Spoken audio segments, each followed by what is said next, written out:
Oh, lots of people are typing. Great. Okay, good afternoon. My name is Adrienne Markworth. I'm the Executive Director of Leah's Pantry. We are so excited about the opportunity to provide some training around the use of the Food Smarts curriculum for Catholic Charities.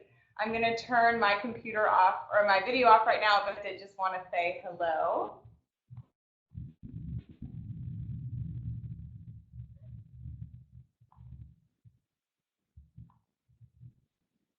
Okay, a quick overview of Leah's Pantry. We are a nonprofit based in San Francisco, but we also have a San Diego office and work with organizations throughout California. In our effort to inspire healthy eating for all, we develop and implement cooking and nutrition programs for vulnerable populations. Our organization has developed the Food Smarts curriculum, which has been in use since 2006. The curriculum has made significant impact in the healthy behaviors of over 7,000 Californians. We are really excited to roll out this curriculum with the Catholic Charities agencies in California and look forward to hearing your feedback on this webinar and in the months to come. Our standard curriculum includes the preparation of a healthy recipe. Due to time constraints, this portion has been eliminated from your curriculum, but I do want to mention that if your agency would like to incorporate healthy recipe preparation, Leah's Pantry is happy to provide technical assistance in this area. I have already talked with Allison from San Diego about some easy snacks to use with men at a homeless shelter in Calexico. I'm just peeking at the chat and I see that Marjorie cannot hear. So Marjorie, another option for you is to call in on a landline or a cell phone to the number that was in the conference bridge. So that phone number will be found in the email that we sent out yesterday. Okay, in addition to Food Smarts, Leah's Pantry also develops online tools, recipes, and distributes cook-it kits to residents in San Francisco without kitchens. More information about our organization can be found on our website, leahspantrysf.org. Danielle is going to paste that link right now into the chat box. First, I want to introduce my colleague, Danielle Boulay, who works out of our San Francisco office. She manages our training programs. She will be the primary contact for you after this webinar and can assist with any aspects of implementing this curriculum necessary. Also with me is Jessica Sildorf, who you may already know from her work on eatfresh.org. Hello, I'm Danielle Boulay, the Development Manager at Leah. So I've had the pleasure of leading workshops for a wide variety of audiences, ranging from seniors, kids, people in SROs, hospital patients, and so forth. And I think the beauty of the Food Smarts curriculum is that it delivers really important messaging around cooking and nutrition in a way that can be digested by people of all different ages, backgrounds, and life experiences.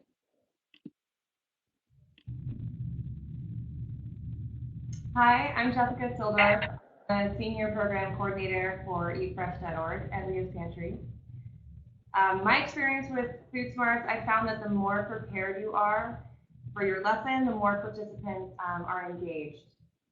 You can trust that the Food Smarts activities will be interesting and fun for your participants, but the skills that you learn today will increase your confidence in facilitating a workshop.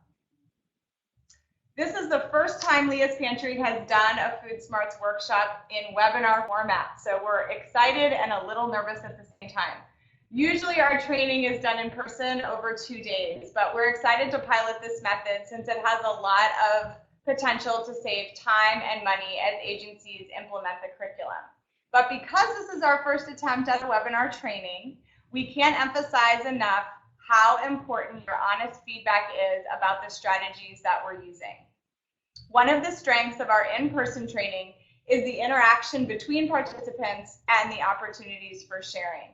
We want to see whether we can retain some of the strengths in this format. We're really excited to welcome so many of you from around the state, and due to the size of the webinar, we can't do introductions and still stay within our time box, but rest assured, we are very excited to see you all on here. All right, I'm going to go out and turn back off my video, and we are going to start with a quick poll just to get us of the experience level of the group. So the question is, well, there's no question. Select either I have or am currently teaching nutrition or a cooking class, I have already started using Food Smarts materials, or I am new to nutrition education.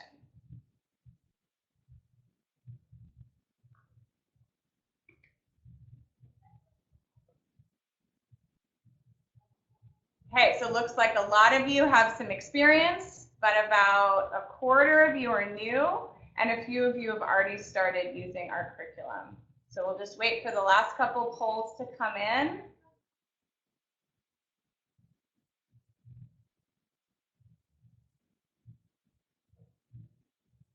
Oh, a third of you are new to nutrition education. Okay, this is terrific. So make sure to ask as many questions as you need as we go along.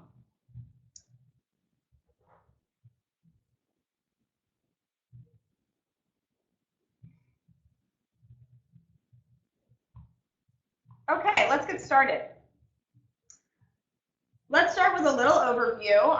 It will be helpful if you have a physical copy of the Food Smarts binder or a PDF open on your computer as a reference. We will be pulling up materials on the screen as well, but they may be harder to read depending on your monitor size. We have also uploaded the PDF directly into this webinar in the shared file sections, which is at the bottom left. A big thanks to the chat team over there helping Marjorie get on the call. Really appreciate that, you guys. Okay, as you know, one of the most, so that's a picture of the binder that you guys already have. As you all know, one of the most exciting and challenging things about working in California is the incredible diversity of languages, cultures, and living environments of our clients. A successful Food Smarts class requires fidelity to the outcomes of each lesson to ensure that the messages are being delivered consistently and completely.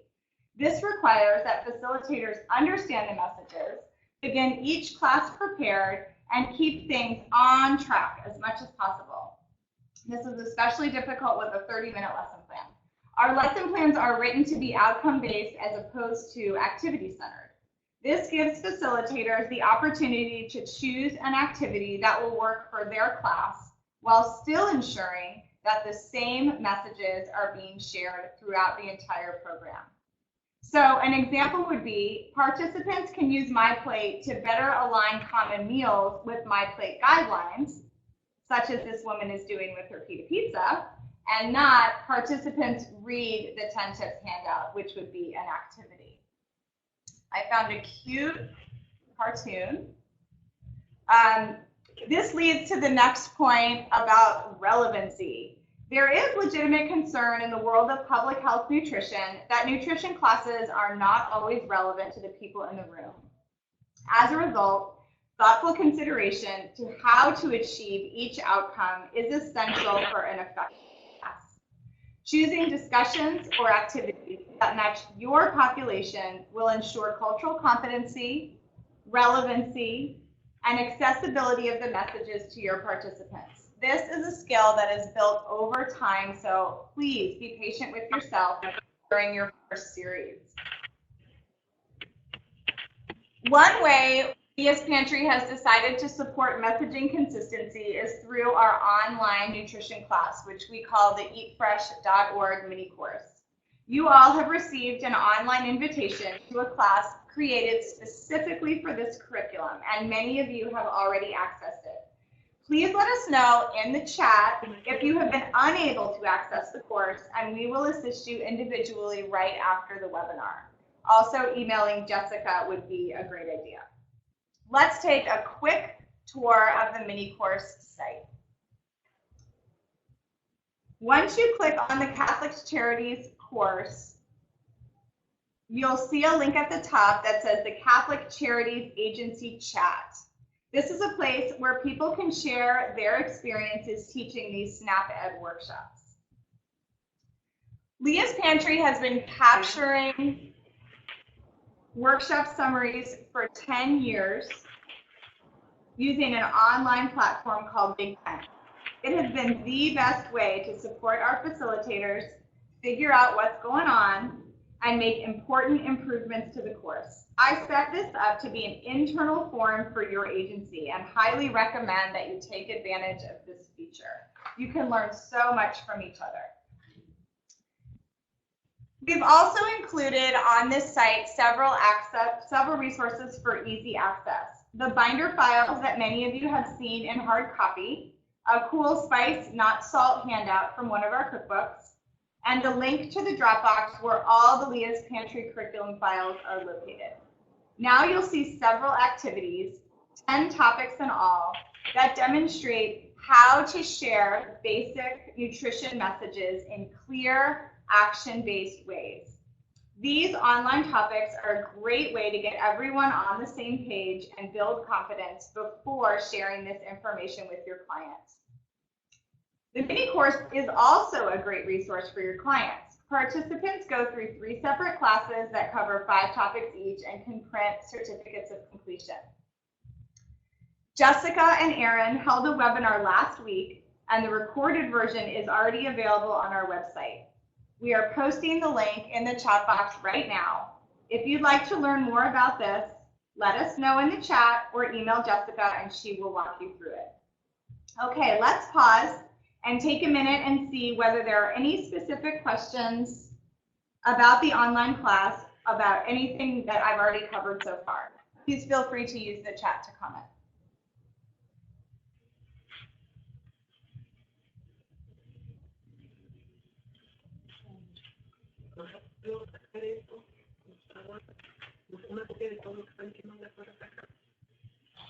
Okay, so looks like everybody's in good shape. We do want to just take a minute and stretch.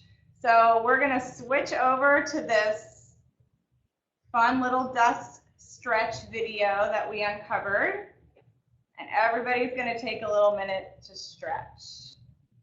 Hopefully the audio works on this. The stretches you can do is place your fingers with the palms facing out, and just go ahead and bend those arms all the way up to the front, and then gently rounding your back so that you're getting that. Then bringing those arms up overhead, you can feel a nice stretch all the way through the back, and then you can even bring the arms back just slightly so that you're getting the full back stretch. And it just kind of helps stretch out those muscles here. Another exercise you can do to help posture is to do back shoulder rolls. So all you need to do is just roll with your shoulders, nicely roll to the back. It helps keep that posture in check with the back, especially on a computer. And then keep that core tight. You want to keep the abdominal muscles nice and tight as you're doing these backward shoulder rolls. Okay, didn't that feel nice? We're always trying to find ways to sneak exercise in. Okay, now I'm going to hand it over to Danielle, and she's going to go over the Food Smarts binder. Hello. So, and just a reminder to anyone who's calling in, if you could please mute your phone because we're getting a little feedback from people who are calling in. So thank you for that.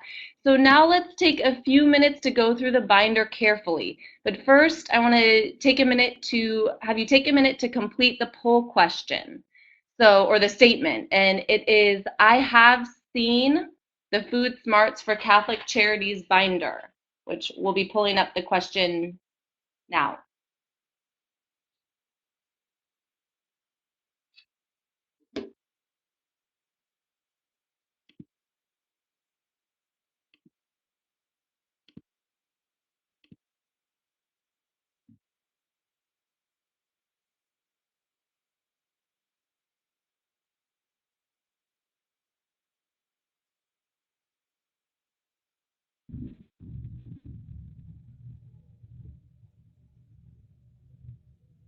All right, it looks from the poll like most of you have seen the binder. That's very good.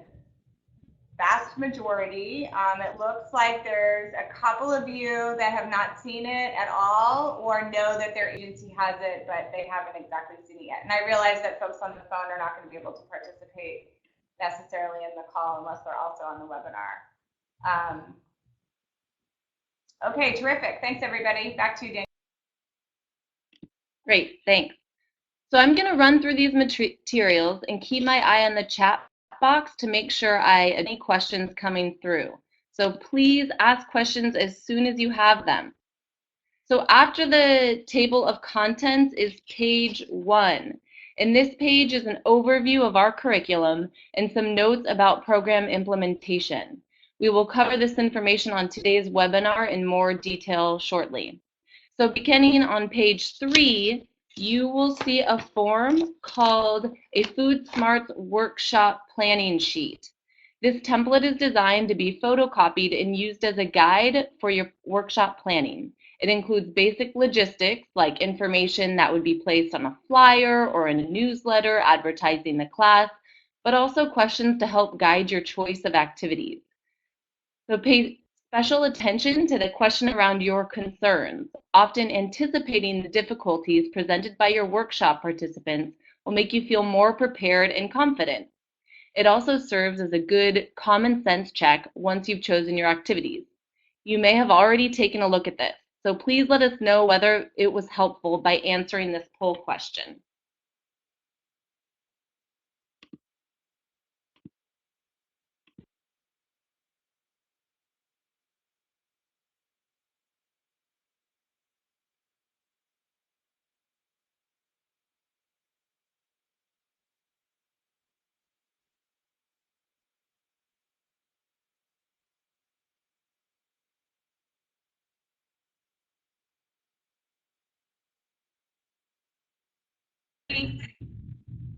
Among those of you that have used it, it was helpful. A couple haven't used it yet.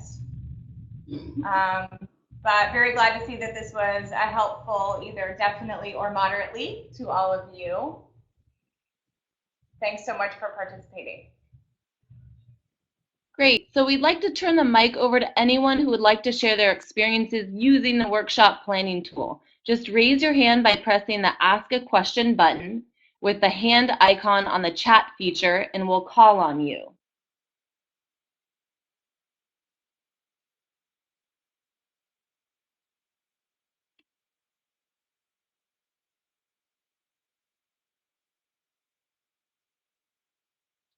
Any questions? We'll give it another few seconds. Okay, Marjorie.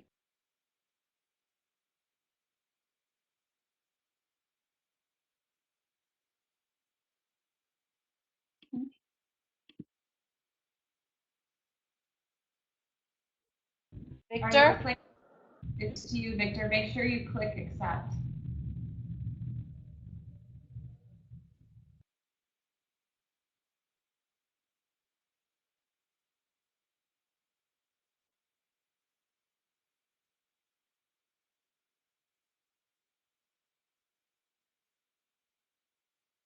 Okay, so Victor, thank you for typing your questions.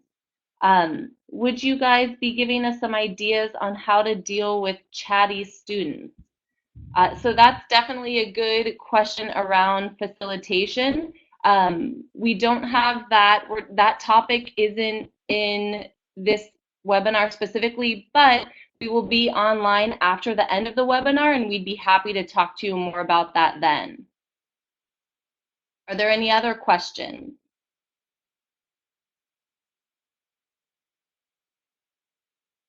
Okay, so moving on. So to page, let's go to page 5. So the beginning.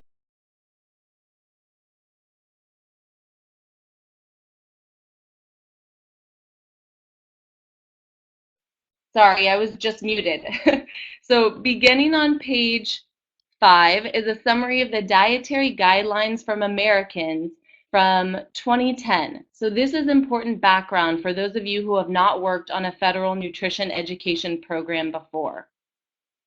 As you may know, the USDA recently released updated dietary guidelines. We will share the link to these guidelines in the chat.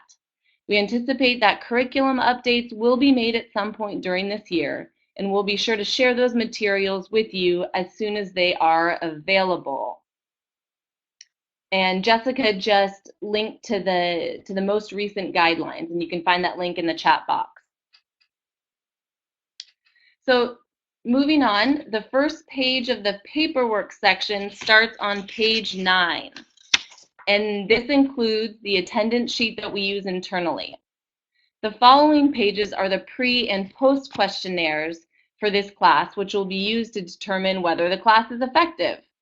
And there was an error in your binders on page 3 of the pretest, which is page 12 of the binder.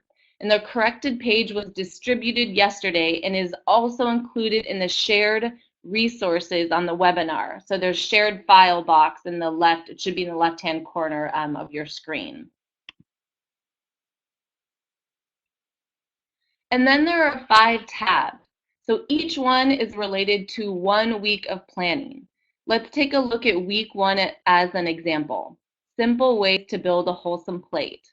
The first page, on page 22, is a 1-page lesson that will provide a framework for the lesson. We'll go over this lesson plan in depth in a minute. Following the lesson plan are the activity descriptions and the accompanying student handouts.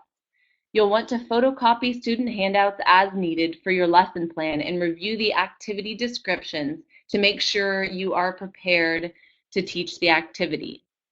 So this is the basic structure followed for all 5 weeks of lessons. Beginning on page 107, we have included some additional resources you may find useful. We won't go over these specifically during the webinar today, but if you look through them and want to incorporate them into your workshops, we'd be happy to walk you through them. So let's take a minute and make sure everyone is comfortable with the materials in front of them.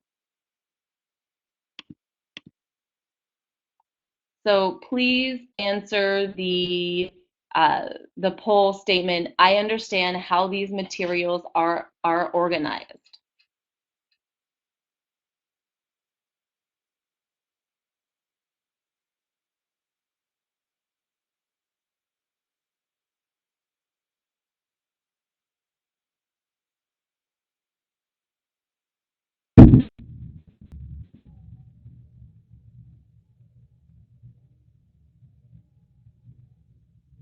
Okay, so looks like most people understand the organization of the materials. Looks like we have somebody who's confused. So I encourage that person to reach out to us directly so that we make sure it's very clear to you. If you don't have the PDF or the binder in front of you, I imagine that section might have been a little bit complicated, but everything you need for each week is behind each tab. So hopefully when you take a look at it, oh, that person disappeared. Okay. Looks good. Thank you. Great. So now that we have an understanding of the material structure, let's take a look and go through each session individually. First, we will share the major message of each session. Second, we'll take a close look at each of the lesson plans. In a few cases, we'll hear some real-life experience from one of your agencies. Thanks, Danielle. Week 1 is your first chance to hear directly from your participants about their particular barriers and opportunities when it comes to their health and nutrition. It's also your chance to set the tone for an engaging and interactive class. The 2 main topics of this session are My Plate and using the red, yellow, green metaphor to help choose healthier foods. My Plate is the USDA image that is used to help Americans build a balanced plate by encouraging a selection of foods that come from different categories. The categories of My Plate are foods that contain protein, fruits, vegetables, grains, and dairy. My Plate is loosely based on the food groups, and there are some examples of foods that can fall into more than one category. For example, cheese could be a dairy item or a protein item. My Plate is a helpful tool for workshop participants to consider the overall proportions of different foods in their diet over time. Consider My Plate to be a conversation starter, not simply an opportunity to teach about the food groups. Behavior change is dependent on people taking information they've learned and connecting it to their own habits. The second objective of this lesson is intended to provide a simple framework for increasing the amount of minimally processed, nutrient-dense foods in the diet. In general, foods that undergo less processing are more nutritious than foods that have gone through a large amount of processing. In this model, green foods are foods that are very close to the way they came out of the ground or from the animal. Common examples would include an ear of corn, an orange, or a chicken breast. Yellow foods have undergone some processing, and we may want to pause and think before eating. For example, canned corn can be an inexpensive and convenient way to eat corn, but there are varieties with a larger amount of added salt, so it's a good idea to check the food label and ingredient list. Many populations do not have easy access to a wide variety of green foods, so spending time talking about foods in the yellow category is important to providing realistic and accessible information to your clients. In week 3, you will discuss food labels, so defer discussion about the specifics of labels at this time. Red foods in this model are foods to avoid or eat in very small portions. The large majority of processed snack foods would fall into this category. They may be based on a corn product, but the nutrients found in the corn have been destroyed during the processing, and fats, sugars, and salts have been added. The benefits of this framework is that it's simple and flexible. It is appropriate for participants who have adopted a wide variety of eating patterns and come from different cultures. It takes into account the My Plate messaging to make half your grains whole, increase fruits and veggies, and avoid added fat, salt, and sugar. It also works well as a teaching tool for parents. They can easily pass this along to their children at home to help kids learn to choose whole or minimally processed foods. We'd like to show you a fun activity in our mini course that reinforces these messages. Let's switch over and take a look. And some of you may have already done this.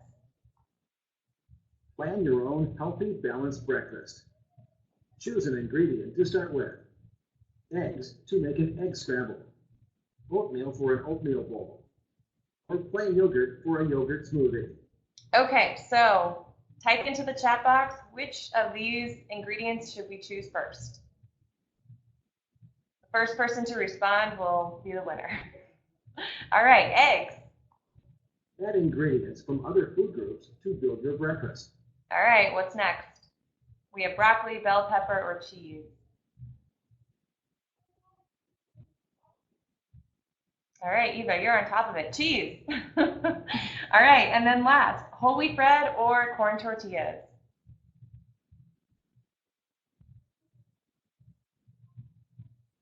Oh, it's a race. Whole wheat. Okay, whole wheat bread. Click Done to see what you've made. You've made a yummy egg scramble with cheese and whole wheat bread. This meal includes healthy ingredients from 3 of the 5 food groups. Do you want to make another meal? Click Make Another Meal to repeat the process. We found this activity to be so fun that we added that repeat button in there. Anyway, that was just an example of how you can use My Plate as a metaphor for building a healthy plate or a healthy diet over time. All right, so now let's look at the lesson plan more closely. We have a few outcomes identified. We want our students to be able to name the parts of My Plate, use My Plate to better align meals they commonly eat with the My Plate guidelines, and use the red, yellow, green metaphor to choose whole or minimally processed fresh foods and non-perishables. In order to teach the basics of My Plate, there are 2 activities that you can choose from. You may not know the dynamics of your group before your first lesson, but if you think you may have an energetic group like kids or teens, you might choose food group bingo and planning a balanced meal. If you expect to have a group who likes to talk or wants more detailed information about My Plate, You may choose to do the Introducing My Plate and make these meals healthier activities. Be mindful about your environment and the age or personalities of those in your group and choose activities that best suit them. Let's review the activities for a more discussion-based lesson. If you turn to the next page, you'll see the lesson for Introducing My Plate. In a group, you will discuss the My Plate food groups using the My Plate image handout and ask participants to name examples of foods from each group. Next, have participants take turns reading aloud from the Choose My Plate 10 Tips handout. You may want to break the group into smaller groups for this activity, depending on how many people are in the room. Once the group has read through the tips, discuss which tips are the most challenging, which they could try today, and which are the most confusing. This will help work through barriers as a group and brainstorm ways to overcome them. One suggestion is to find areas where your participants are already practicing healthy habits and make a point to celebrate. We call this bright spot thinking. It's a great way to keep discussions focused on existing strengths. This makes participants feel good, promotes peer-to-peer learning, and is a powerful way to encourage others in your group to adopt healthy habits. Let's see what bright spots we have in this group. I'll share first. I often use lemon juice as a replacement for salt when I cook, especially when baking chicken. Sometimes dishes need an acid more than a salt to boost the flavor. So tell us in the chat box, how have you worked through a barrier to healthy habits?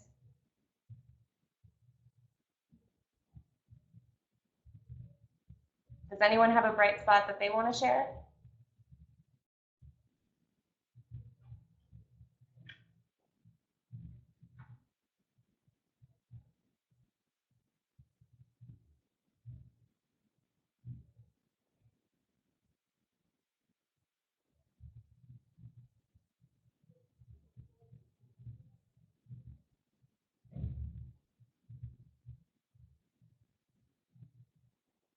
All right, so we have substituting plain yogurt for sour cream. That's a great one.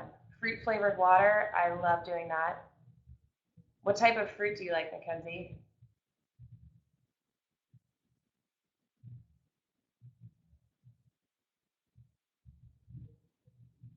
All right, so we have using applesauce when baking to replace butter or eggs, adding chia seeds to my water, using Mrs. Dash instead of seasoned salt. Oh, there's the water answer. Cucumbers, mint, strawberries. That's a delicious combination. Victor accompanies fruits with most of my meals to cut down on sodium. The contrast makes me feel like I don't need too much salt on my food. That's a great idea. Using guacamole instead of mayo. Yes, big fan of avocado. Looks like we might have one more.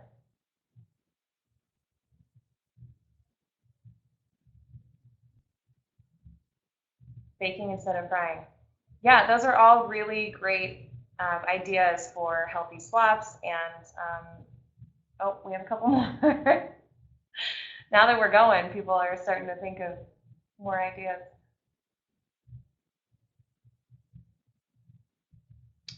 Cauliflower rice. I actually haven't tried that. Have you tried that? No. Long lettuce instead of tortilla. That's a good one. Plain yogurt in place of mayo. You guys are full of ideas. There's still more coming. All right, well, that's a really good example of how you can get conversation going amongst your group and find ideas and inspiration of what we're already doing. Okay, now let's review the activities for a higher energy group. After using the My Plate image handout to go through each food category, list off a few foods that would go into each group to familiarize everyone with the idea. Next, make sure everyone has a copy of the food group bingo handout and a pencil or pen. You'll need either photos of foods, actual food items, or a list of foods that would fall into the food group categories on the bingo card. We're going to play food group bingo right now, and you all will be the food callers. We can only mark off one food group per food. Try to also think of foods that could be combination foods. So using the chat box, type in a food and we'll mark it on the screen. Okay? Ready, go. Strawberry, all right. Okay. Oh, hang on. Strawberry, Grapes. banana, Oh, yep, banana. grape, Ooh, ground beef. Apple. Melon. Oh, no more fruit. Okay, tofu. I see vegetables. What type of vegetable? Oatmeal. Whole wheat bread. that can be a protein, that's protein. Yep. Oh, we almost got a bingo. Do we have a... Oh, kale. Milk is Kale. a combination. Oh, Kale. bingo! Bingo! We're playing against ourselves at what? All right, thanks, guys. That was fun. Actually, more fun than I thought it would be. All right, moving right along. Regardless of which path you choose for the My Plate lesson, the second half of the workshop will be dedicated to teaching the red, yellow, green metaphor. The outcomes we want participants to achieve in this activity are to be able to differentiate between whole foods, minimally processed foods, and overly processed foods, listing reasons why whole foods and minimally processed foods are healthier for us and our environment, and equating low processing with high nutrition and vice versa. For this lesson, you'll need foods in various stages of processing and the red, yellow, green handout for all participants. Let's try this out together. We'll start with some easy foods first. Type into the chat box whether you think it's a red, yellow, or green food. All right, the first example is an apple. All right, Elaine, you got it. It's a green food. Oh, good job choosing the red. That was a trick question, those of you that typed red. Oh, it's funny. Yes, that is a green food. All right, let's move on to the next one. Plain yogurt. Is this a red, yellow, or green food? Yep. Okay, so I see some green or yellow. Right. Yogurt's technically processed. It's, cultured milk, so it could kind of, skirt the line, I guess. That's true. between green and That's true. yellow. It depends on how strict you want to be.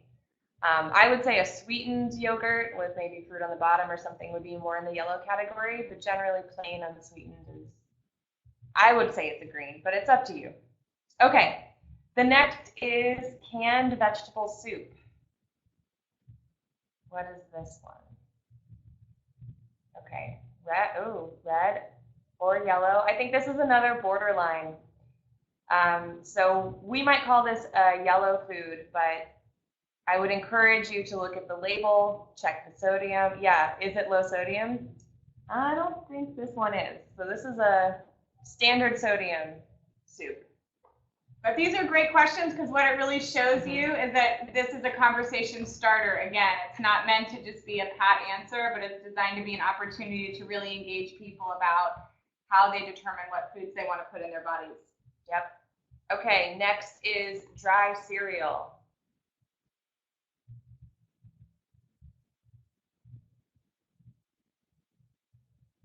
All right, so we've got a lot of yellows. Yeah, we would call this a red food. And so we'll get back to this in just a second.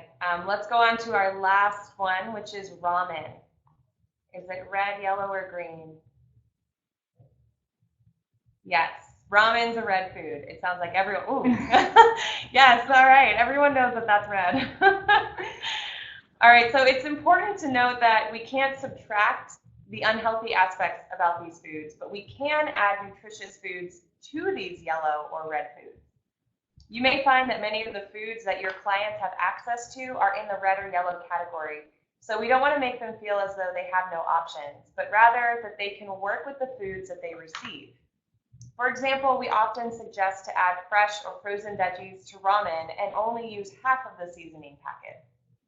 It's a good idea to review pages 35 to 38 for more information about levels of processing before you teach this lesson. All right, and now I think we're going to hand the microphone over to Allison Keelhold from San Diego, who will share some thoughts on how her agency has been using the curriculum. Allison, we're going to turn your voice on and just see if it works, okay?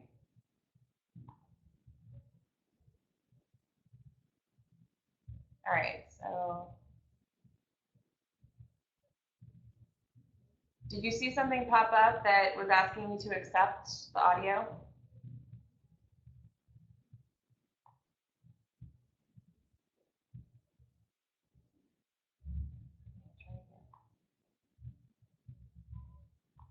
Oh, okay. She says she doesn't think she has a microphone. Oh. Well, that could be a barrier. Yeah. Allison, if we see you pop, just chat us if you end up calling in, and we'll have you share in a few minutes once you get set up. We did forget to test this before the webinar.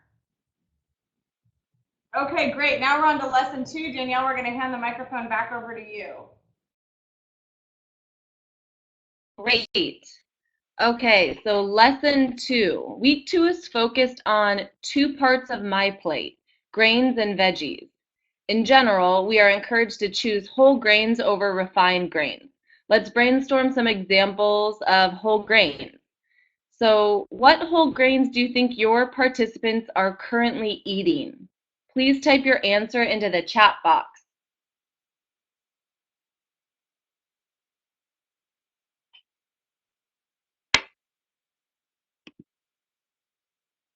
Rice, quinoa, brown rice, wheat bread, pasta, wheat bread.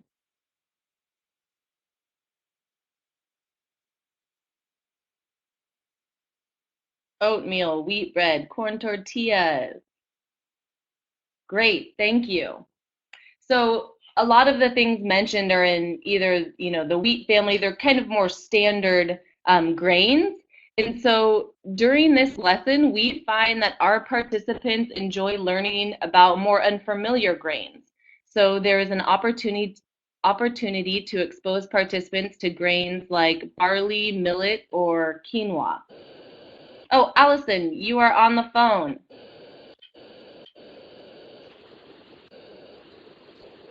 Can we hear? See if we can give Allison the mic.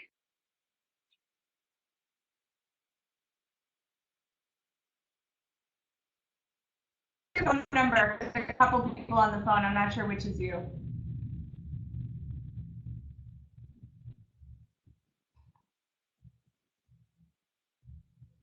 I don't see a San Diego area code.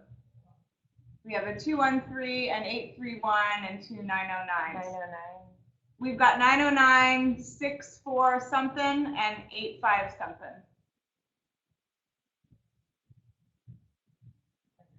All right, we got you. We turned your voice on. Can you hear it? Can you talk now?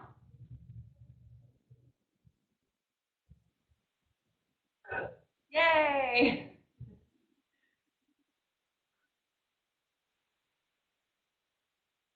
That's okay. I'm glad we figured it out. Yeah. So I wanted to share with you how I used the first week's lesson that we just went over, and I've only done it once, and so I think it went really well. What I decided to do, I did it at a senior center, the senior residential center, and so in the first half, we talked about the 2 activities that I chose were the Choose My Plate, the 10 tips to talk about, and then also the Make These Meals Healthier.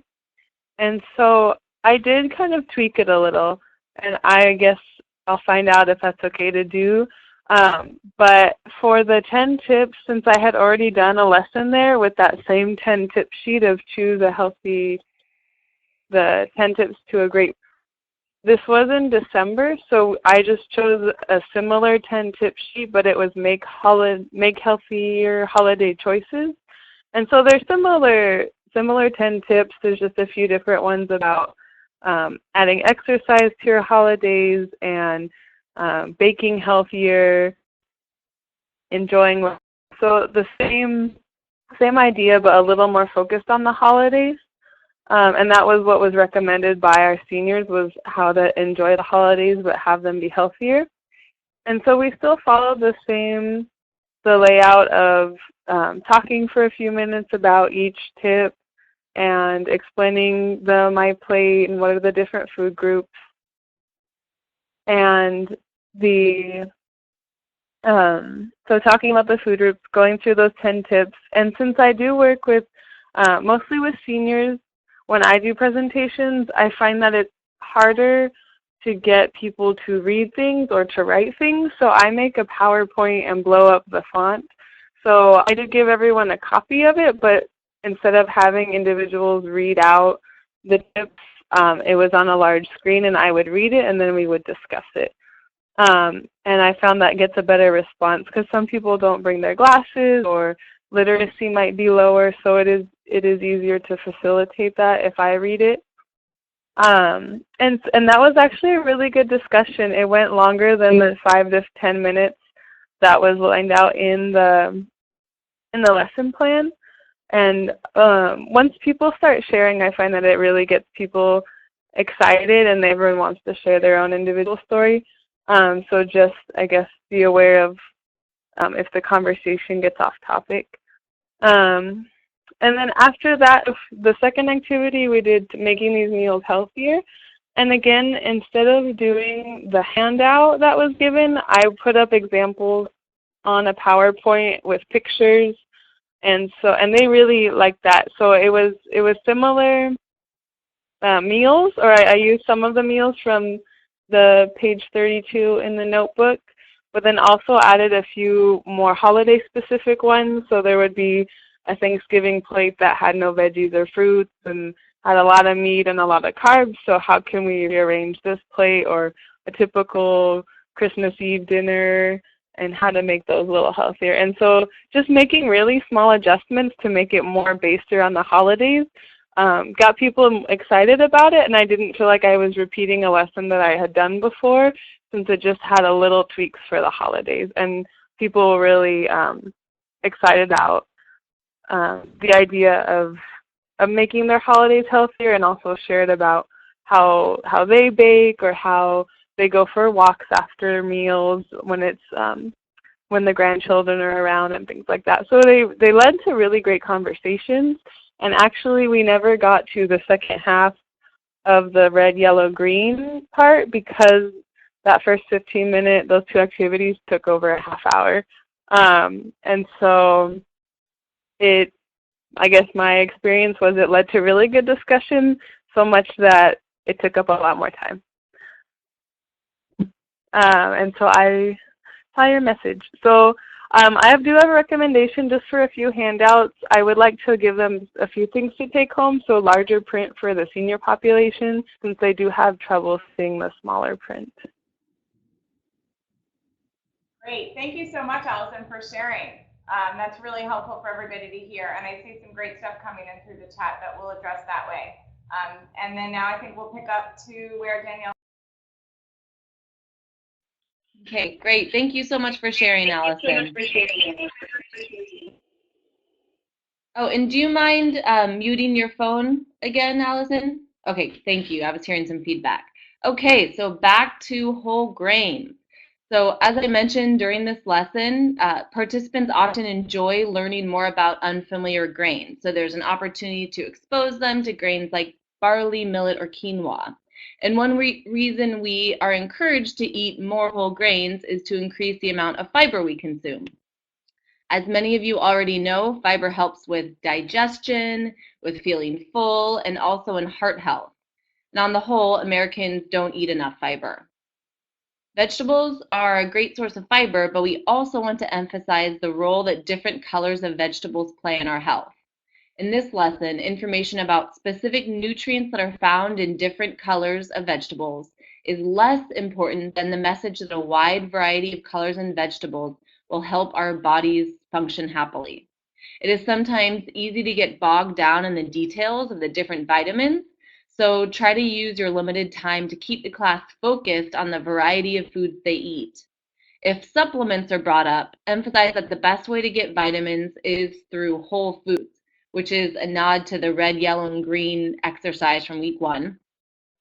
And also about stuff that they may not be the best use of limited financial resources. A reminder that it's a good idea to start by learning about what your participants are already doing before launching into what they should be doing.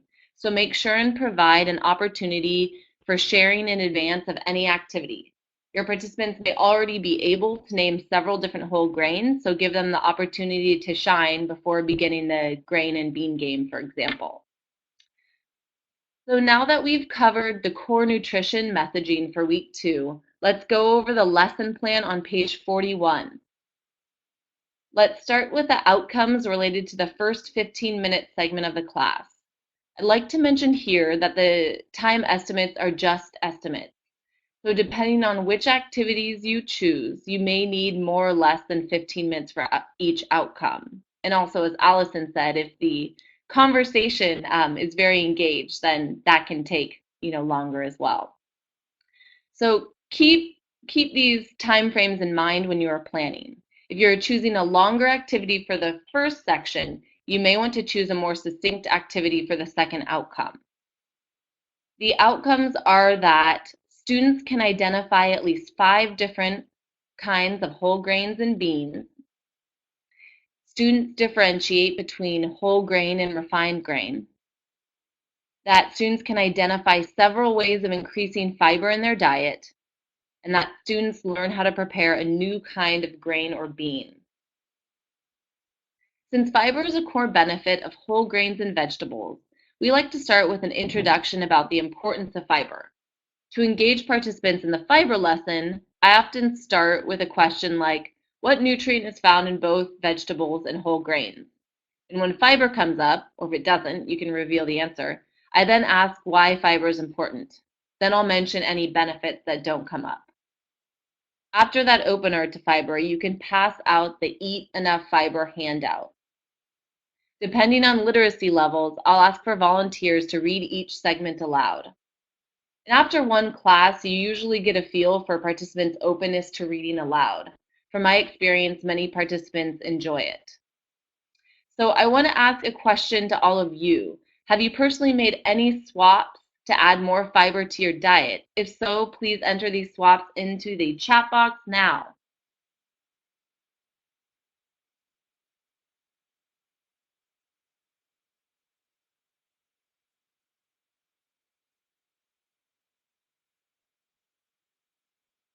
Chia seed. Yes, seeds and nuts are a great way to add fiber to your diet.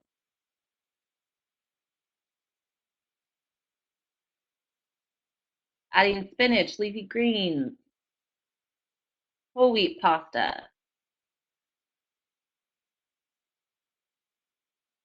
oatmeal.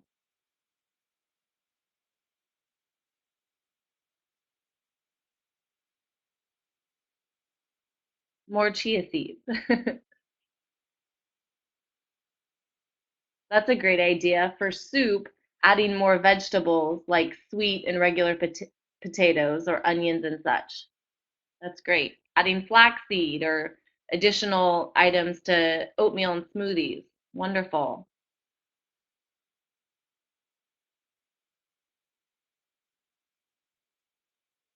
Eating the skin of apples. That's a great idea.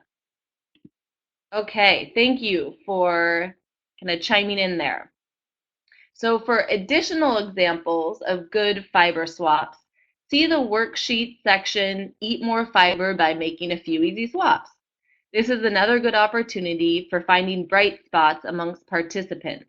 By highlighting positive changes of some participants, it helps other participants feel like these changes are also within their reach. It's also a good way for participants to actively apply the information. So after you've covered that handout and provided a chance to answer any question, it's time for the bean and or grain game. So these games, in my experience, are a huge hit. As we mentioned, they're a fun way to expose people to new beans and grains.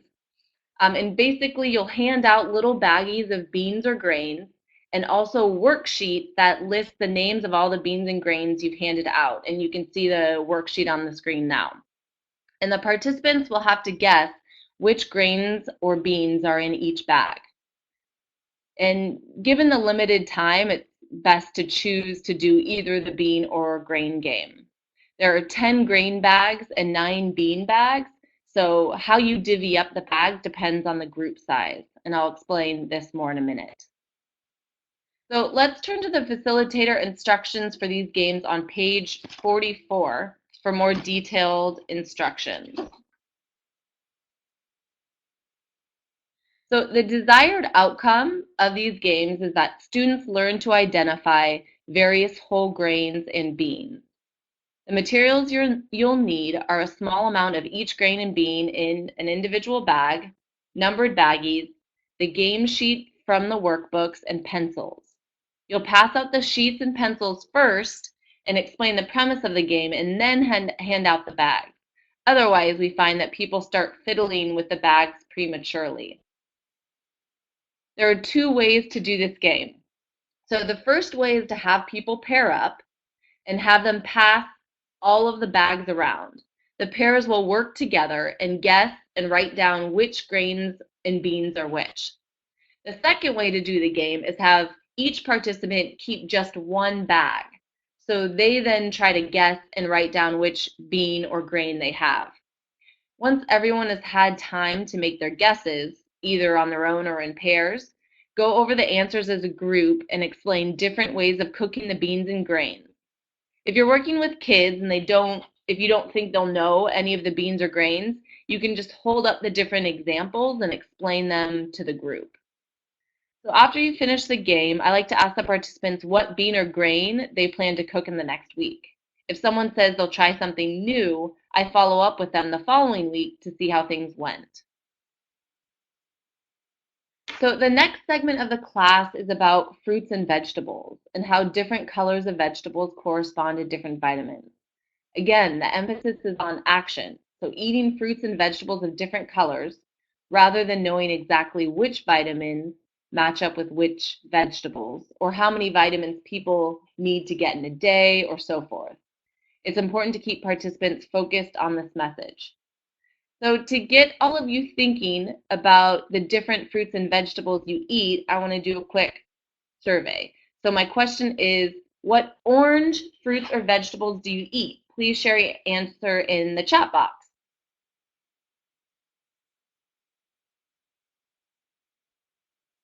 Butternut squash, mandarin, carrot, more carrot,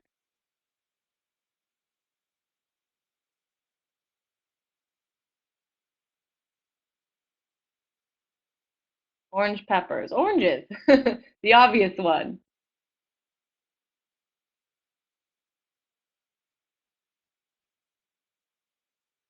Apricots, oranges, tangerines, sweet potatoes, that one hasn't been mentioned yet. Peaches, wonderful.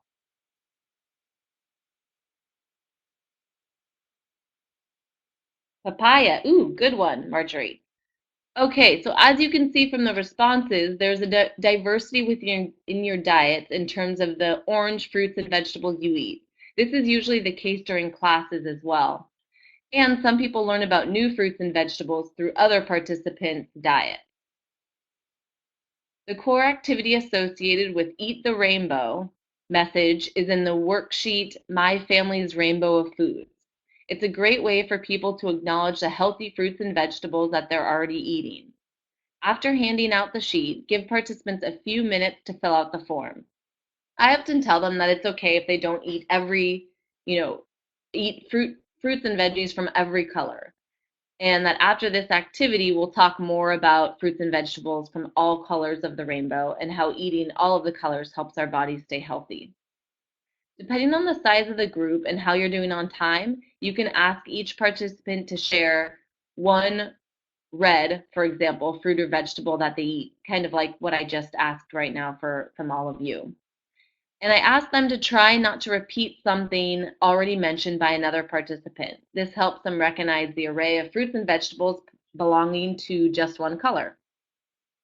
If a vegetable comes up that some people aren't familiar with, or a fruit for that matter, This is a great opportunity as a facilitator to ask the participant how they prepare the food. This helps turn the knowledge into a behavior. After this activity, you can distribute the Eat the Rainbow handout and have participants take turns reading the 5 sections aloud. If you are short on time, pick one section and encourage participants to complete the rest on their own. Depending on their current fruit and veggie intake, I usually try to have them set a goal, like eating every color at least once a day or week, or to try a new fruit and vegetable that they've never tried before. Now let's do an Eat the Rainbow activity together in the mini course. Using the chat box, tell me which of these foods you eat on a regular basis. Remember, we need to get every color of the rainbow, so we'll keep going until we have them all.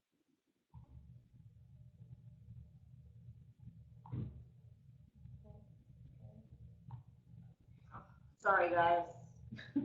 User error here.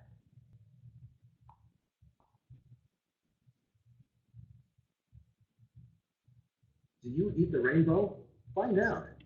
Pick the 6 fruits and vegetables you eat the most often. Drag each to the correct color section of this chart and click Done. So we have apples. So let's pick things that are on the screen that we can actually drag over. Avocados, bananas, carrots, onion. Good, that'll be our white. Tomatoes. Oh, okay, oh, those are apples. Yeah. What color are we missing? Oh, red. Right. Sorry, blue and purple. You've mapped it out. So now you click on. Great job. You eat all colors of the rainbow. Good job, team. Great. Okay, so now let's hand over the microphone to Victor, who will share some thoughts on how his agency might use this curriculum. Thank you in advance, Victor.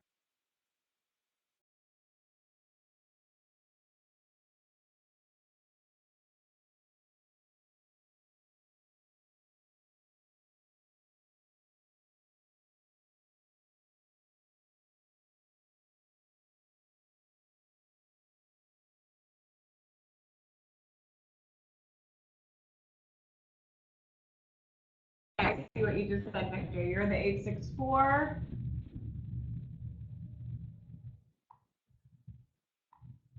You're on.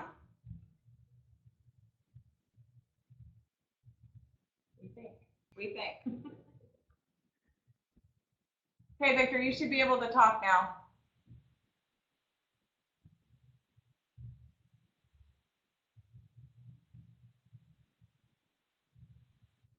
Okay, I'll try to.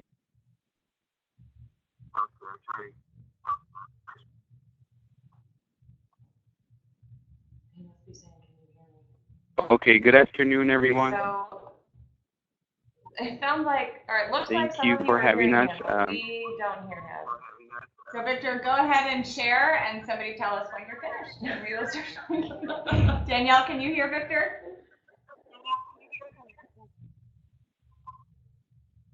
No. Okay, I'll start sharing. I can hear you guys, but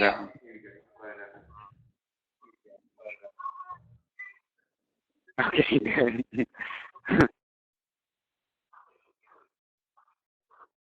I can hear myself, but like 5 seconds afterwards. So these 2 activities are very popular in our classes.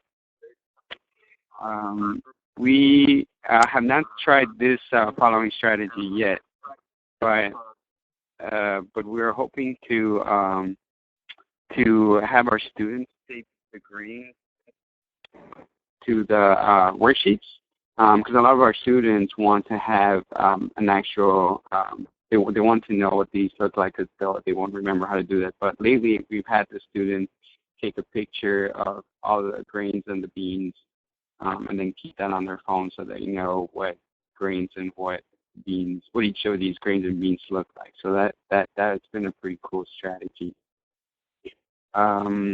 Okay, and then something else that we've kind of just changed a little bit is we have these vegetable cards, and they have the nutrition value in the back, and there's a lot of them, out of a great variety of them. So those are really cool, and we use those for brainstorming about the different fruits and vegetables that students might need, and then we use this activity that you talked about the fruits and vegetables that I actually eat at home, and then something else that we add when we have time. There's this cool TED Ed video in this website called TED Ed on vitamin nutrients, and it gives a good explanation on the difference between fat soluble and water soluble nutrients. And then the age of our students, most of them are adults, and most of them are Latino, Spanish-speaking adults, or Latino moms mainly, really. But yeah, we serve different populations that we can reach. Content.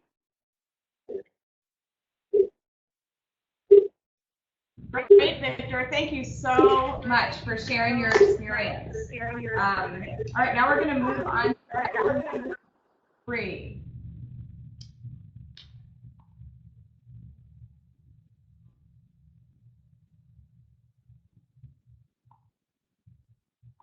Okay. The main message of the 3rd week is to encourage participants to know how much salt and sugar are in the foods that they eat. For populations without easy access to types of fresh, whole foods we've encouraged in weeks 1 and 2, this is a good time to provide practical skills clients can use when selecting foods from corner stores or food pantries. Decreasing sugary beverages has been a main message of public health nutrition for many years. But while soda consumption has been steadily decreasing over time, other beverages, which include a lot of added sugars, such as sweet tea, energy drinks, or coffee drinks, are growing in popularity. Providing a visual demonstration of sugar contained in these drinks is a fun and effective way to build awareness, which will hopefully lead to behavior change. The second part of this lesson is the food label. This can be very overwhelming. Begin by asking your participants whether they have experienced confusion in this area. This can help you focus your discussion on the most relevant needs of your population. Sodium is a good place to start, since that is a recommendation for high-risk populations to consume less sodium per day.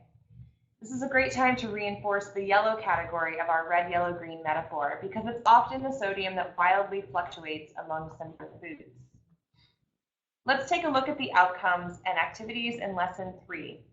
Our outcomes for participants are that they can identify foods high in added sugar by recognizing names of different types of sugar, predicting and discovering the amount of sugar in various sugar-sweetened beverages, locating and identifying different parts of a nutrition label, and developing a criteria for determining whether a particular packaged food is a healthy choice for their family. So let's switch to a poll to see how many of you have conducted or seen a Rethink Your Drink activity before. So go ahead and answer now.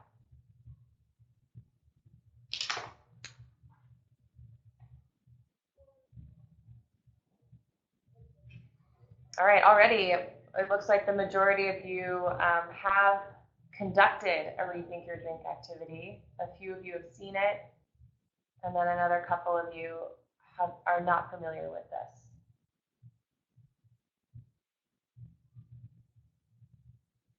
Okay, great.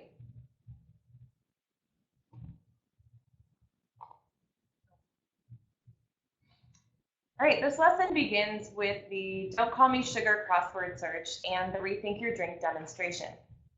This is an example of an elaborate display, but the demonstration is easily prepared with a few empty drink cans and some sugar. All right, that's okay. That's okay.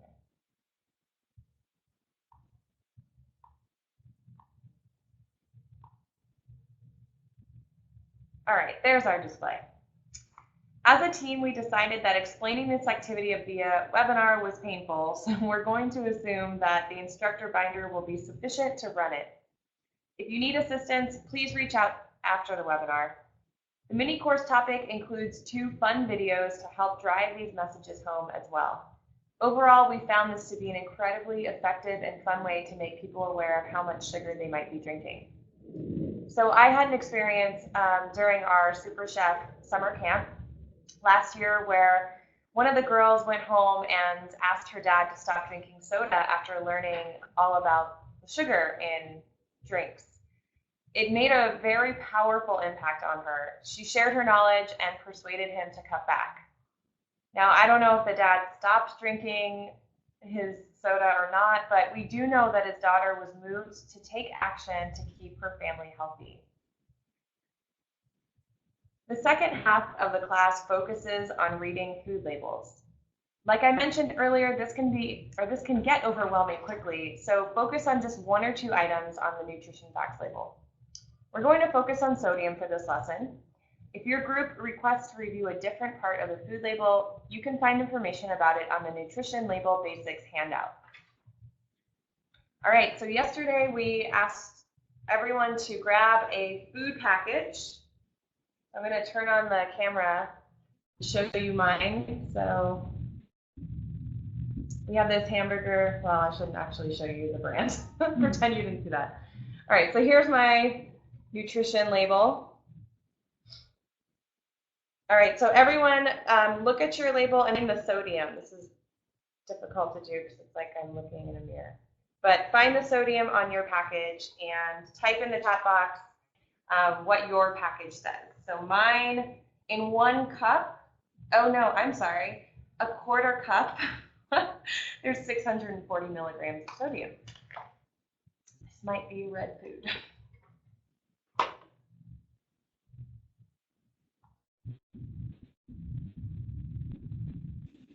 All right, 150 milligrams for 6 crackers, 420 milligrams for half a cup, 120 milligrams.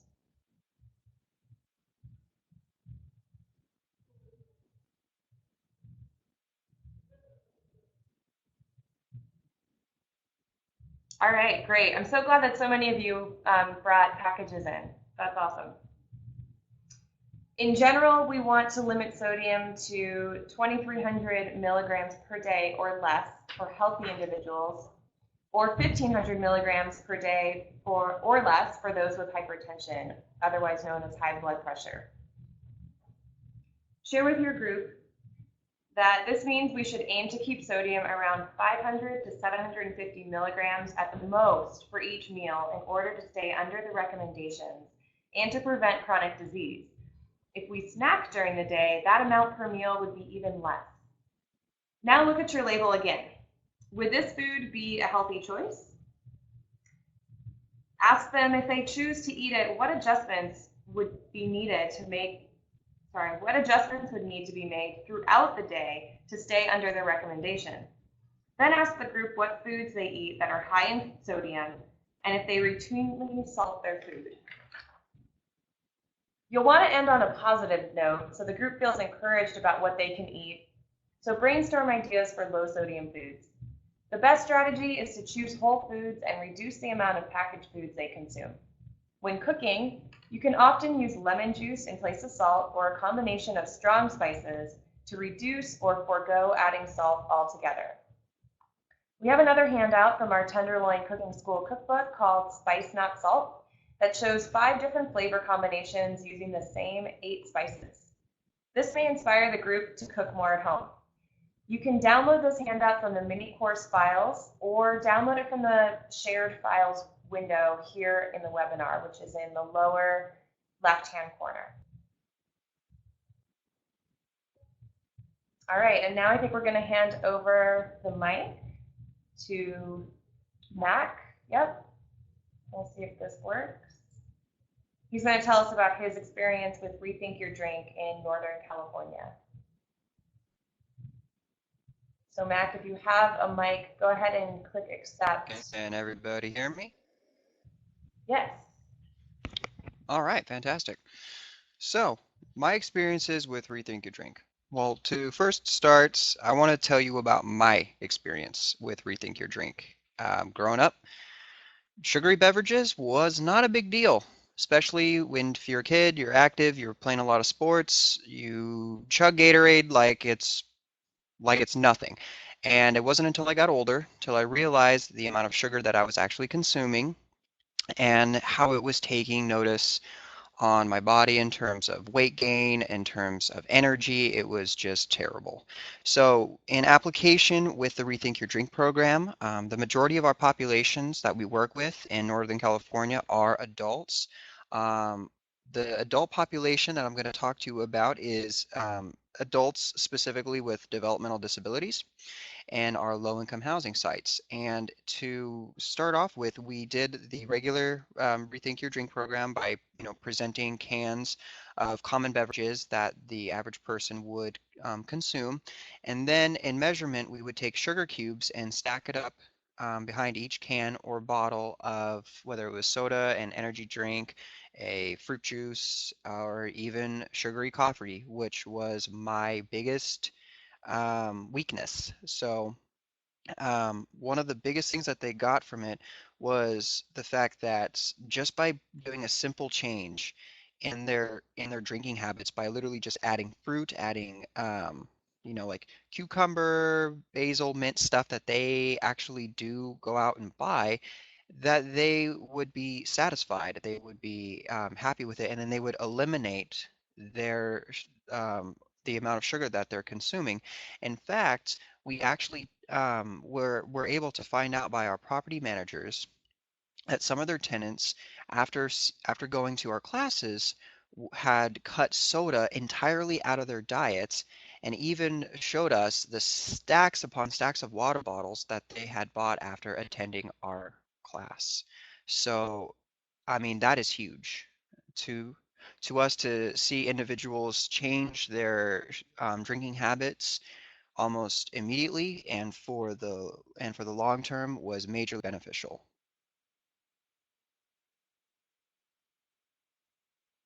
Uh, Again,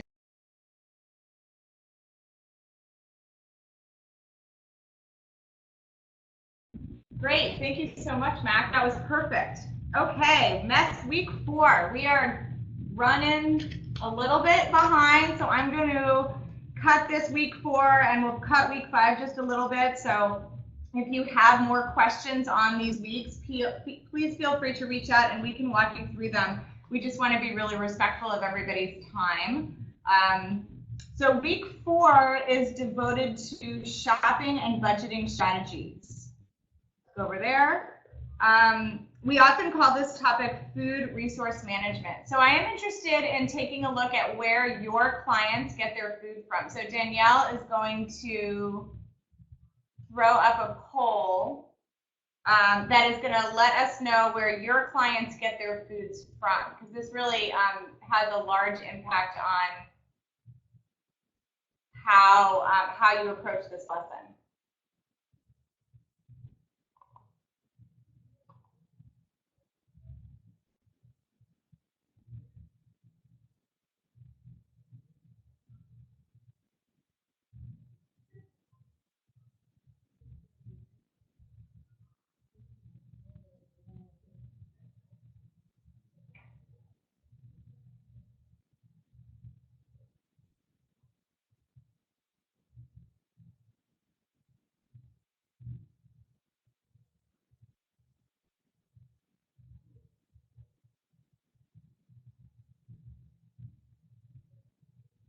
All right, let's see, about almost 3/4 of you have responded. It looks like quite a wide variety. So about 1/4 of you say meals are provided in a shelter or congregate meals or free meal sites. About 20% are getting food from corner stores, and about 50%, well, I guess it's not, you could select more than one. So we do have a fair amount getting both from food pantries and from grocery stores. And a couple of you aren't yet sure where your clients get their food from. So obviously a great question to ask as you get started. There is information in the workbook about things like farmers markets and food pantries. Hold on, Jessica and I are putting it with the mouse. But we're Just trying to get it back from the screen. Okay, we're getting giddy. It's almost been an hour and a half. Okay. So you can see we have things about farmers markets. We have, There, now you can see it. Now you can see it. Okay. We have food storage. This is a great handout for food storage.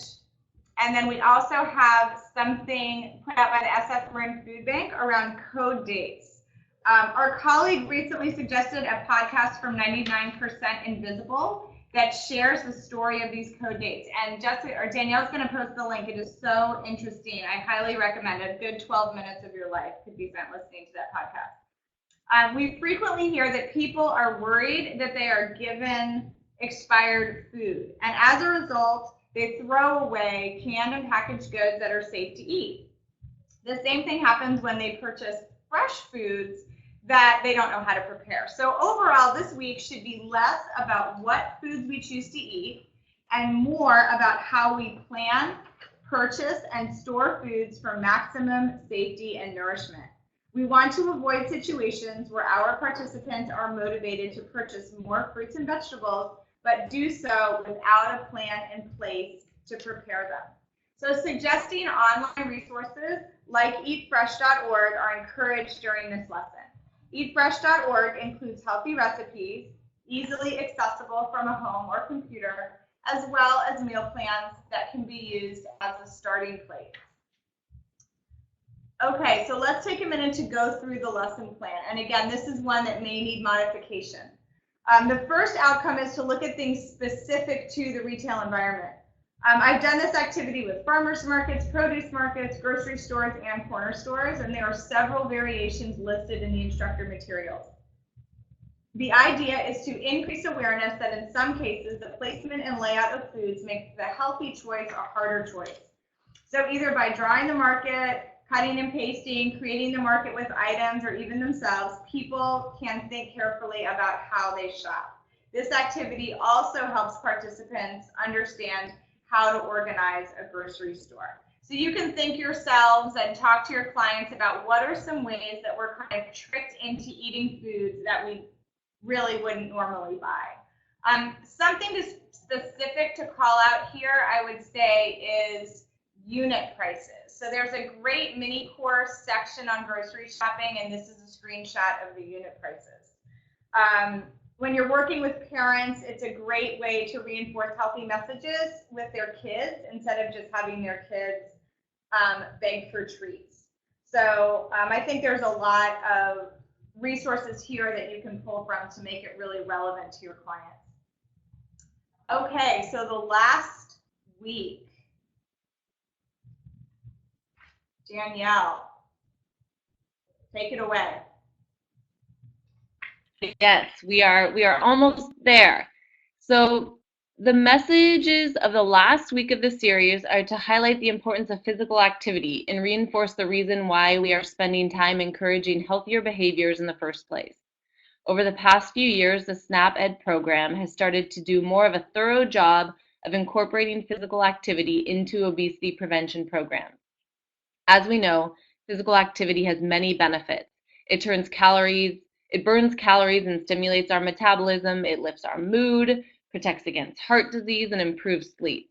The idea that physical activity is important is commonly believed, but the challenges for workshop participants are largely around how to build physical activity into their lives. So one strategy is to expand the definition of being active, mostly pushing against working out as the only option and trying to build activity into your daily routine. One thing I'd like to say here is that it's counterproductive to focus on physical activity being done simply to burn calories, or that physical activity somehow permits us to eat foods without nutrition. I once saw at a farmer's market where kids were encouraged to jump rope long enough to burn off the calories in a soda. While the main outcome of this activity was to shock kids into realizing how much sugar was in the soda, the secondary mention was that if only you all jumped enough rope, you could drink soda. We need to make sure Oh, and here are a few examples of ads we think emphasizes the wrong message about physical activity. So we really need to make sure to emphasize the mental health and disease prevention benefits over and above calorie burning benefits. If we emphasize those messages, then even small amounts of exercise are beneficial. Our clients feel an immediate difference when they stand up and stretch or get their heart rate up for a bit or walk after sitting for a while. But if we pit a moderate amount of exercise against poor dietary habits, the result can be depressing and make exercise seem like either a punishment or a useless endeavor. So the second part of the lesson is information about the major chronic diseases that are believed to have a dietary component. In this section, there's an opportunity to reinforce the last 4 weeks of information and highlight one important reason why these healthy habits are so important. These conditions have a genetic and environmental role as well. So it's important not to let the conversation get sidetracked by anecdotal stories like someone's 100-year-old grandmother who drank whiskey, ate ice cream, and smoked cigarettes all day. Because there is a lot of evidence to show that dietary changes can reverse or eliminate some of these debilitating conditions. Overall, the focus should be that the workshop participants have some control over their health and that shifts in dietary behaviors and exercise will have positive impacts. So the final lesson plan, you should all be pros by week 5. If you turn to page 95, the outcomes for the first activity are students identify ways they can increase the amount of physical activity in their lives. Students identify challenges in increasing activity levels and develop strategies for meeting those challenges. And students discuss the role television or screenplay plays in the family's overall activity level. So I often try to open up the conversation with a question about exercise, like why it's difficult or what are we currently doing to stay physically active. And after a few minutes of discussing those questions, I hand out the activity and exercise sheet on page 98. Have participants read the first section about kids allowed and reiterate that exercise is definitely important for adults too, for the reasons they just called out during our discussion. So then open it up to the group and ask 2 sets of questions. Do you get enough exercise every week? Does your family? And what are some ways to build exercise into your routine? There are usually always bright spots to call out during these conversations. And if you have more time, you can ask additional discussion questions like those on page 96. Most of these questions focus on challenges. And when participants share challenges, I often ask the group if they can think of suggestions or solutions. The challenges often apply to multiple participants, so having the group brainstorm can make everyone feel like exercise is more within their reach and hopefully feel more supported by the group. So I have a question for the group. What are some things that your agency already does to encourage physical activity among your participants? Add that into the chat box, please.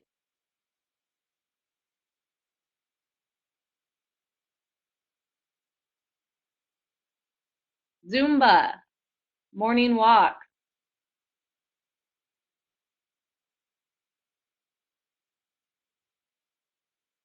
aerobics, yoga classes, wonderful, stretching,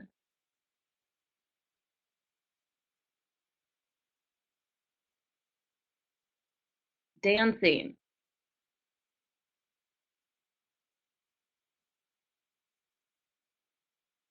That's great. So all of these programs that you already offer complement, this message. So it would be a great time to kind of share all of the services or programming offered at your site.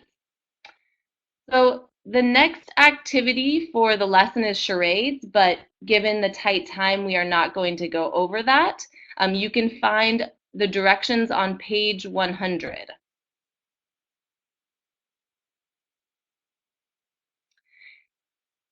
And so moving on to the second 15 minutes of the class, the desired outcomes for this section are students can name 3 health conditions that may be caused by poor nutrition, and students can name 3 ways to avoid heart disease, diabetes, and high blood pressure.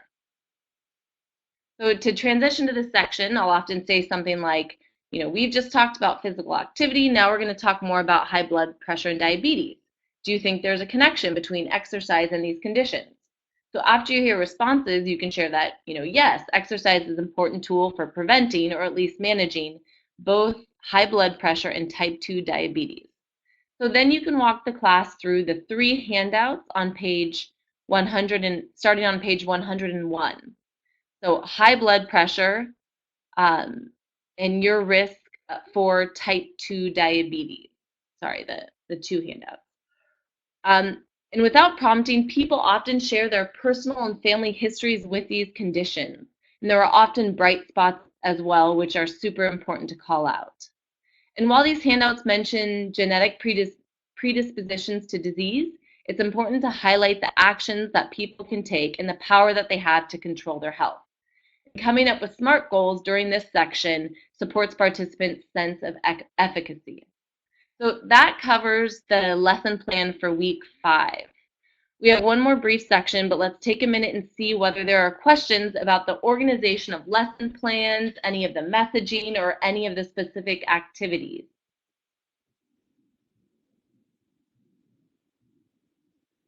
All right, we'll keep an eye on the chat and absolutely get back to everybody after the webinar. So this last section is about evaluation, and if you have to hop off because it's 2:30, absolutely feel free, and thank you so much for your time and your amazing participation. But we do have a special guest who is recently become a grandfather for, I don't know, like the 4th time or something, and we're so glad that he's able to join us today. So I'm going to go ahead and invite Dan Perales to talk a little bit about evaluation.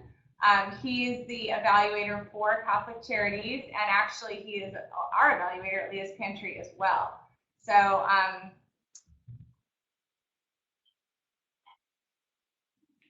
Dan, are you on the phone or are you on the computer? Let me know with the chat. And while we're waiting for him to say that, basically these classes are trying to make an impact in the knowledge that people have as well as their behavior. So we're basically measuring those 2 things, their readiness and capacity, as well as the medium-term changes. So those 2 boxes on your screen right now that are in blue, this is actually the updated framework for this year. So there's a little bit on here that I'm still not totally sure about.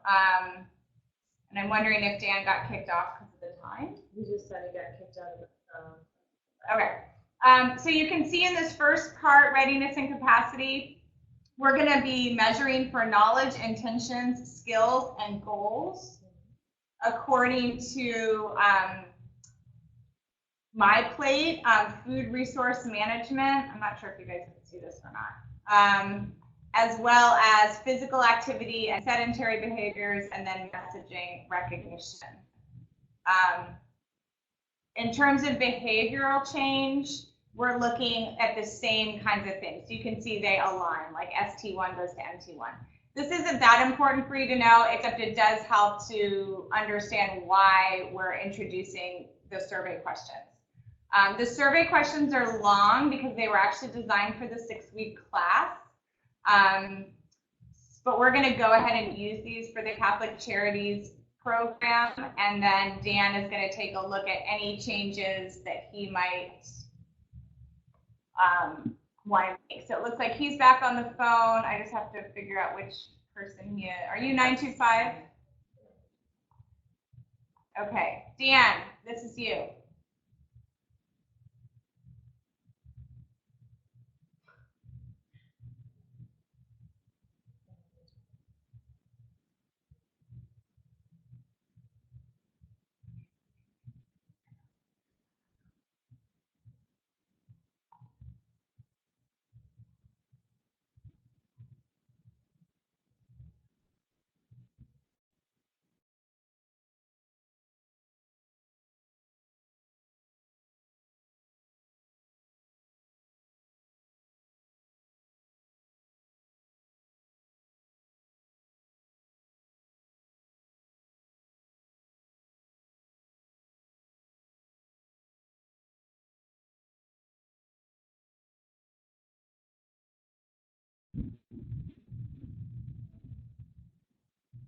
The This is strange. It's like the webinar has selective ability to have everybody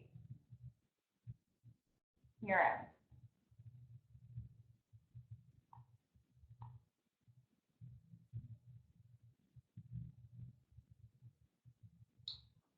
Okay, since most of you can't hear him,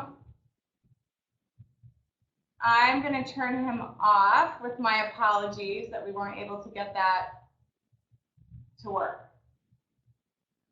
But you'll see here that in your binder are the intake and outtake surveys, and that we did correct page 3 in your binder, so please make sure to swap that out. Jessica and I are available to stay on the call for a few minutes. For those of you that have more questions, we're also going to go back carefully through the chat and make sure that we didn't miss anything. We are pretty pleased with how this webinar went. Thank you guys so much for all your participation in the chat and in the polls. I'm sure we'll have lessons learned, but this was a ton of fun and just really appreciative of your time and your energy. And we will say goodbye now, but we will stay on in case people want to type more stuff in the chat.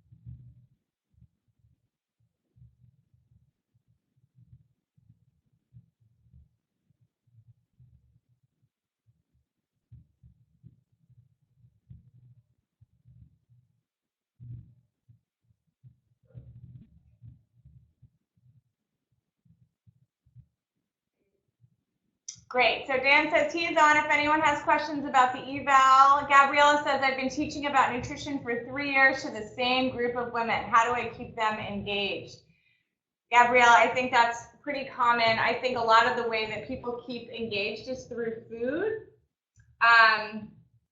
So I'm wondering whether you're including food in your workshops and whether it's a possibility. We have some ideas for some great and easy snacks that definitely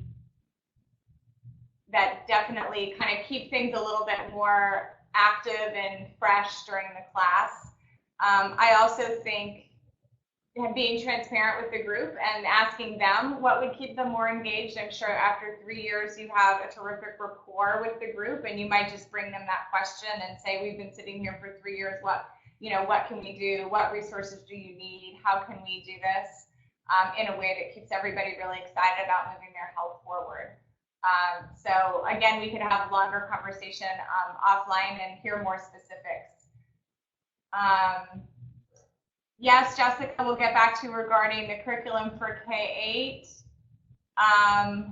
So the pre-post test is supposed to be used for 5 sessions. I would not use it for 2 lessons, although Dan may want to comment on that. You're just not going to cover enough topics to really show anything on the pre-post. That's for Marjorie.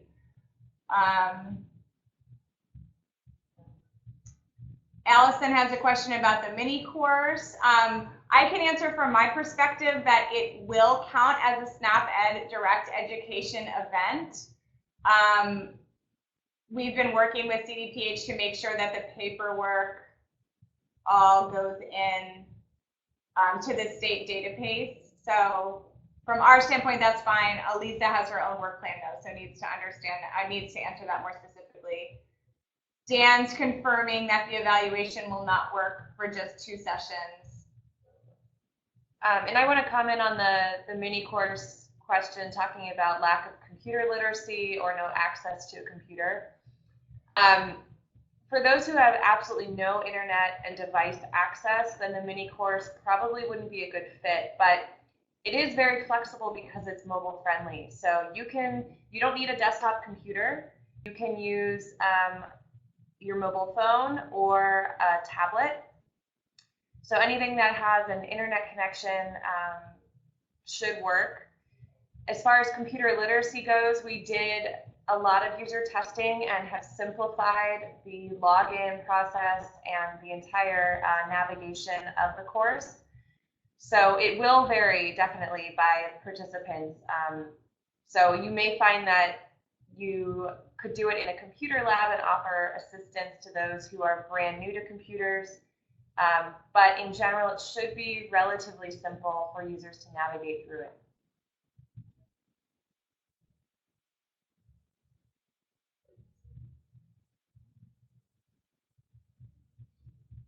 Okay, everyone, the chat has gone quiet. We're going to stop the recording. Oh, wait, Marjorie has one more comment, it looks like. But we're going to stop the recording in a minute, and we will upload it onto YouTube and then also on our website. But we'll also send out a follow-up email to this webinar and make sure that you have those resources as well for staff members that weren't able to attend today, or if you want to review anything. Okay, thanks so much again, guys. Have a great weekend.